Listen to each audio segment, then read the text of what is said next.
Hi, everybody. Um, Today I'll be presenting for Chapter 14, Personality Disorder and Deviant Behavior.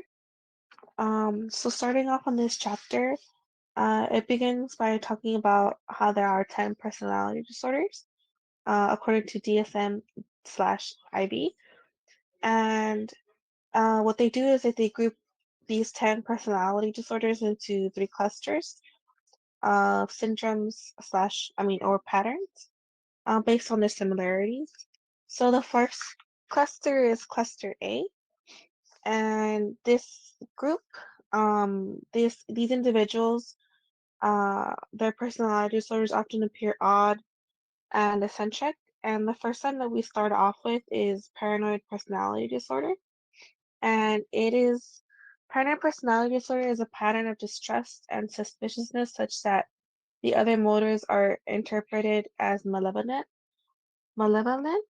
An example of paranoid personality disorder, it could be how they often think uh, someone has greatly injured or insulted them. And the next one in cluster A is schizoid personality disorder.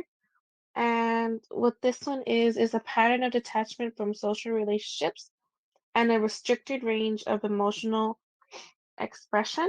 An example of this one could be how they rarely react, they hardly show any emotion in social situations. And then we have schizotypal personality disorder. And for this one, it is defined as a pattern of acute discomfort in close relationships, cognitive or perceptual distortions, and eccentricities of behavior. And some of the symptoms of that could be lack of close friends or confidence, superstitious beliefs, bizarre behavior, suspicious attitude towards others, excessive social anxiety that doesn't improve with familiarity. So that's it for cluster A, and we'll move on to cluster B. So cluster B, um, this is a group of individuals who have personality disorders that often appear dramatic, emotional, or erratic. So starting off with antisocial personality disorder. So that one is a pattern of disregard for and violation of the rights of others. Um, an example of this could be how they're abusive, or they often express abusive or insulting behavior. They're shouting, they're swearing. They just have no regard for others. Um, and then the next one in cluster B is borderline personality disorder.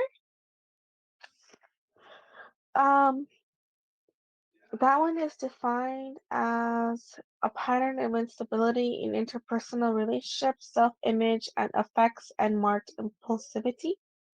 Um, some of the characteristics of this is that this person that has this disorder cannot tolerate being by themselves.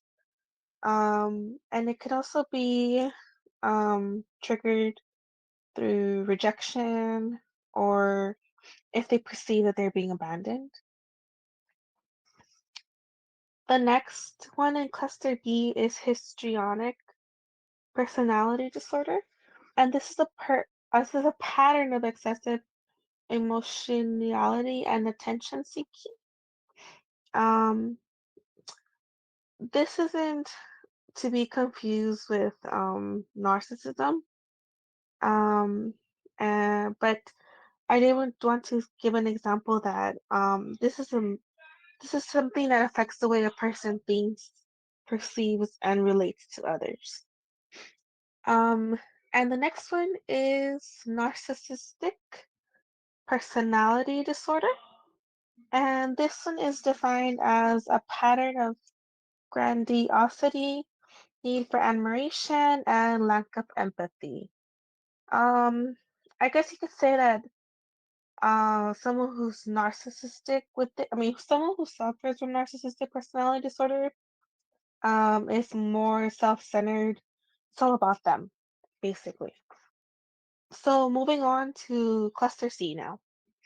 Um, for cluster C, individuals who suffer from this often appear anxious or fearful.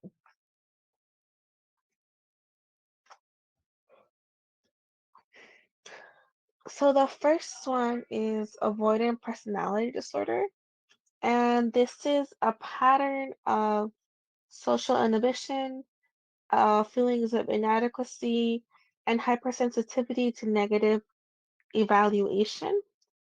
Um, so this is basically someone who has an avoidant personality, and typically they avoid to be either intimate with others or any sort of social confrontations. Um, the next one is dependent personality disorder.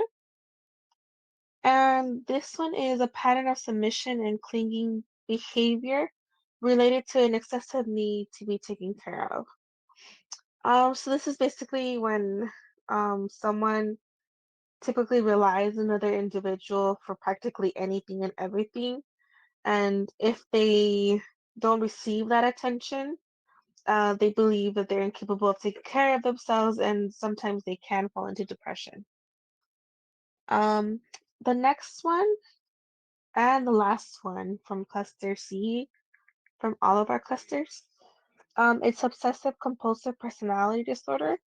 This is a pattern of preoccupation with orderliness, perfectionism, and control. So it's basically your a person's obsessiveness to be perfect. And there are different types of OCD, but it does affect the way a person lives, and it can have that person feeling constantly anxious and can lead for them to fall into depression. So moving on from our um the 10 personality disorders, we get into the chapter talking about deviant behavior, and it gets into deviance as an absolute attribute, which basically talks about how deviance, um, they see it as a physical illness, universal disease that all human beings have and or possess. Um, and it gets into how this disease um, can also explain the idea of the born criminal, which they use as an explanation of deviant behavior. We also have Eric Good, who gives his own version or definition. This is how he characterizes deviance, and it goes deviance is deviance is deviance. That is his take on that. Although many scholars don't accept, there's very few that accept this his way of thinking, this social pathological definition. Um, and as mentioned, there isn't that many scholars who do approve of that. So then moving on from deviance as an absolute attribute, we go to deviance as a social myth. And this part of the book talks about how there is a subjective and relativistic characterization of deviance. So the relativistic view generally regards deviance as something being created by society, particularly by powerful groups of people and institutions that make the rules to impose negative sanctions upon behavior.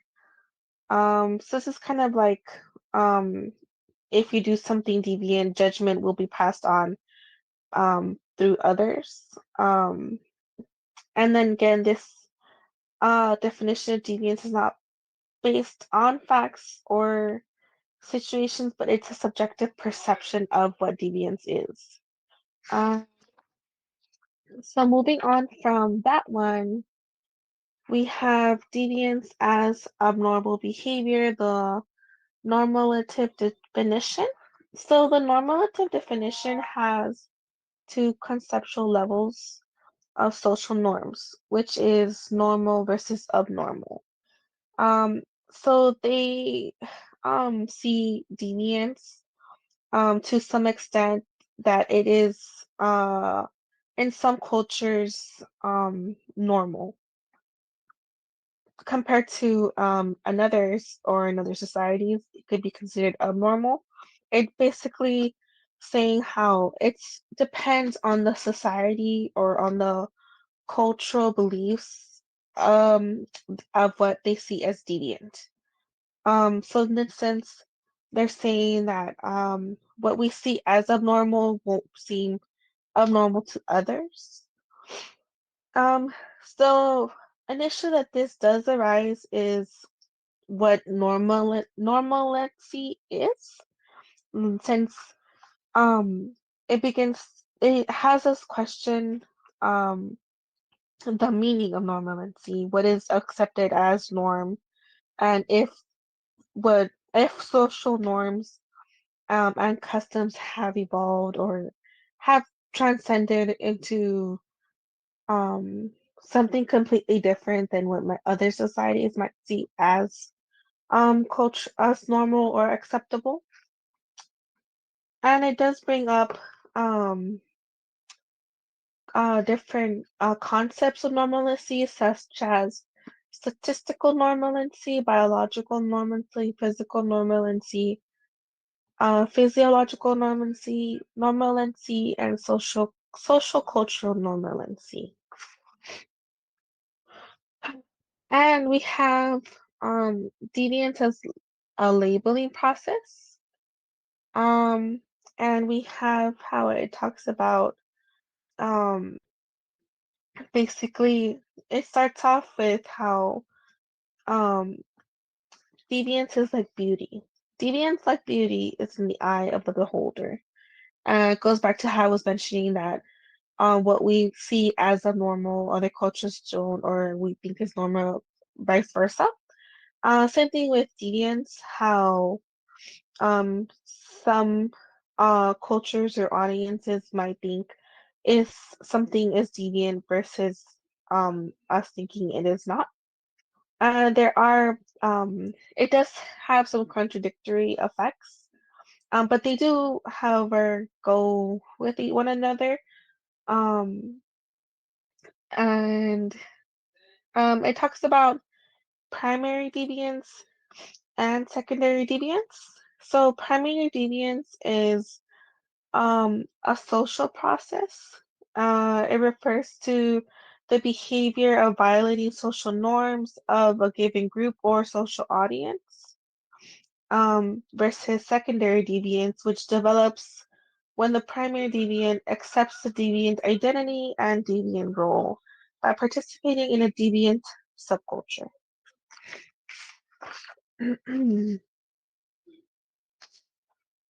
So, um, some of the criticisms of deviance is how it doesn't, mm, it doesn't really explain what causes deviance, especially primary deviance. Uh, that's some of the criticisms it has. And moving on, we have why deviance. And this section here, we talk about biological factors. So,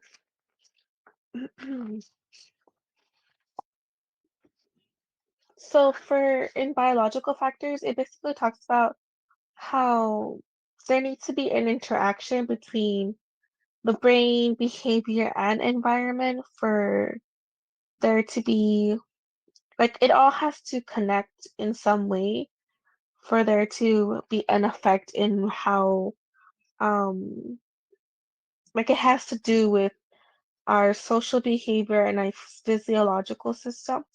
Um, these biological factors all factor in to deviance.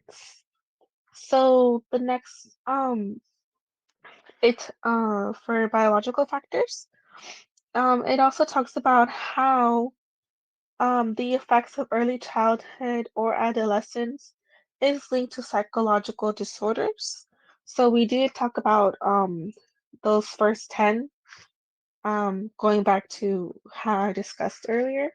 And then we have psychological factors.